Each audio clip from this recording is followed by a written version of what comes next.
Hola, mi nombre es Priscila Ancheo y te invito a ver este video en donde te voy a hablar de la inclusión de los estudiantes en el aula de inglés. El proyecto Recursos Educativos Abiertos, una oportunidad de innovación y democratización del conocimiento sobre prácticas inclusivas en el aula de inglés, está adjudicado al Departamento de Investigación de la Universidad Austral de Chile, BITCA. Bueno, el contexto en el que estoy trabajando ahora es básicamente universitario desde la universidad. Estoy trabajando actualmente en la Universidad de Santo Tomás, llevo algún tiempo trabajando ya, entonces la verdad es que ha sido muy gratificante trabajar en la U. ¿Qué es lo más gratificante de haberte convertido en profesora de inglés teniendo discapacidad visual?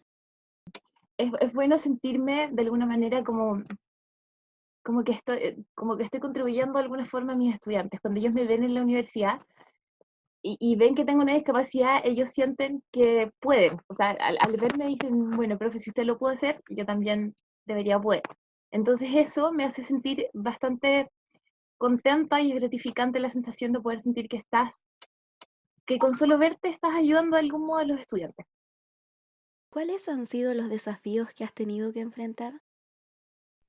Yo creo que lo más difícil comenzó desde la práctica en la universidad. Hubieron muchas personas que no creyeron en que yo iba a poder llegar a las prácticas y hubo una profesora en particular, fue como el apoyo fundamental y ella dijo no, el estudiante tiene que ir a un colegio común, regular, porque ella no tiene por qué ir a un colegio especial porque tiene una discapacidad injusto para ella. Y fue genial porque yo sentía que si me mandaban a un colegio especial era como que me estaban un poco discriminando por mi discapacidad. ¿En algún momento te sentiste en desventaja debido a tu discapacidad? Yo nunca me sentí como en desventaja con respecto a mis compañeros, pero insisto que las desventajas a veces te las dan los demás. Los prejuicios de los demás, los obstáculos que te ponen, el decirte no, tú no vas a poder, o cómo estás haciendo eso. Y yo creo que ese fue como el principal problema que yo tuve, obviamente, por esa misma prejuicio, cuando estaba en básica, la profesora de inglés no me enseñaba inglés. No tuve clases de inglés en básica y entonces en media llegué como a aprenderlo lo muy, muy básico, entonces a la universidad llegué sin un nivel adecuado de inglés. Entonces el primer año fue muy difícil. ¿Cuál fue la razón de que no tuvieras clases de inglés en enseñanza básica? La profesora me dijo que yo, al ser ciega, era un idioma que no podía escribir porque se escribía y se hablaba de forma distinta, se pronunciaba. Entonces me dijo, no, la verdad es que mejor es que no nos arriesguemos porque no sé cómo enseñártelo y tú no lo puedes aprender. Es un idioma que para las personas ciegas es muy difícil poder adquirir. Y yo le dije, ah, perfecto, súper, sí, no se preocupe, profe, no hay problema. Y yo feliz porque además que no tenía que hacer nada. Entonces, uf, qué mejor que para un niño le digan que no tiene clases, es una maravilla.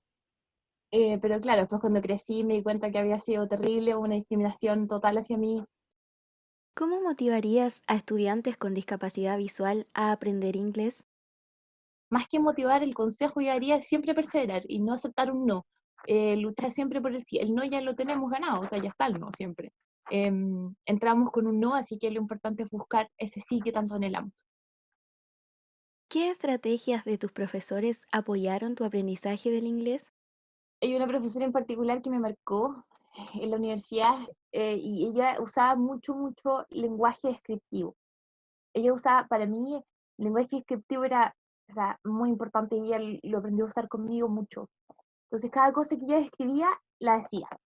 Y de una forma tan, tan, tan clara que yo no tenía dudas de lo que ella me estaba explicando. Más que una estrategia en particular para yo aprender, era el estar siempre y el responder a preguntas y el tratar de usar mucho el lenguaje oral, hablado. ¿Qué recomendación compartirías con otros docentes en base a tu experiencia?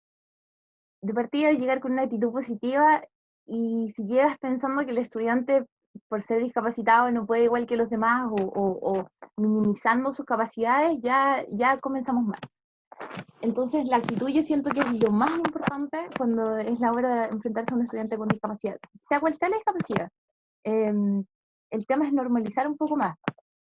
Y obviamente que si es visual, tratar de usar lenguaje descriptivo. Si yo estoy mostrando un PowerPoint y digo, tienen que concentrarse en esto. Entonces, ¿esto qué es esto? Entonces, tratar como de explicar un poco más si es que estás presentando una tarea, darte el tiempo de acercarte al estudiante y preguntarle si entendió, si no entendió. Incluso si el profesor no sabe algo, es bueno que se acerque al estudiante y le pregunte, ¿cómo prefieres trabajar? ¿Cómo te gusta, cómo te puedo enseñar? ¿Cómo te puedo ayudar? Y el mismo estudiante va a ser quien le vaya guiando. Es súper importante tratar de no tener miedos. Y si tienes miedos, conversarlos con el estudiante abiertamente, sentarte con él y decirle, mira, yo nunca he trabajado con un estudiante con discapacidad, entonces tú trata de enseñarme también un poco y aprendamos juntos. Entonces, qué mejor que ser sincera y más que el tener miedos y trabas, que al final trabas al estudiante también con tus miedos, poder con sinceridad y con honestidad aprender juntos. ¿Qué valores o principios consideras importantes para lograr una enseñanza inclusiva del inglés? No sé si podríamos decir que es un valor propiamente tal, pero la empatía es tan fundamental, sobre todo cuando somos docentes. El ponerse en el lugar del estudiante, el pensar un poco desde esa vereda, desde la vereda de enfrente, ¿no? No siempre como el profesor, sino que también como el estudiante. Un estudiante que tiene un problema necesita un poco más de tiempo, tal vez. Entonces, para enviarle una tarea que a los estudiantes normales, en el caso de las personas ciegas, a los estudiantes que ven, uno les envía una foto, el estudiante que no ve necesita un texto escrito. Entonces, si no somos responsables y no tenemos esa vocación y esa capacidad de ponernos en el lugar del otro, no nos vamos a dar el trabajo de escribir el texto para el estudiante o de escribir las instrucciones de la tarea para el estudiante. ¿Por qué es tan importante que los docentes manejen el miedo de enseñarle a un estudiante con necesidades educativas especiales? Yo sentí mucho ese miedo en la universidad cuando entré y fue muy complicado para mí enfrentarlo, porque además que yo era como la persona que tenía que, además de lidiar con mi discapacidad, lidiar con los miedos de los demás.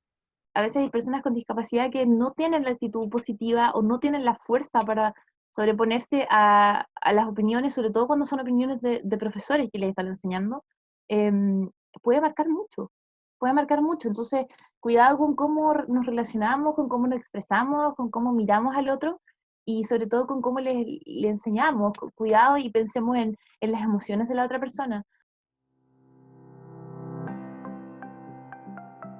Créditos. Entrevistada Priscila Ancheo Navarrete, profesora de comunicación en lengua inglesa. Edición Valentina Cano. Interpretación en lengua de señas Claudia Arriagada. Voz superpuesta Mónica Catrilaf. Transcripción Paula de la Fuente. Videos de apoyo, videos complementarios de uso libre. Música de uso libre, gentileza y soundtrack. Proyecto Vitka UH 2020. Yesenia Soto, ejecutora. Sandra Bucarey, coejecutora. Universidad Austral de Chile 2021. Valdivia, Chile.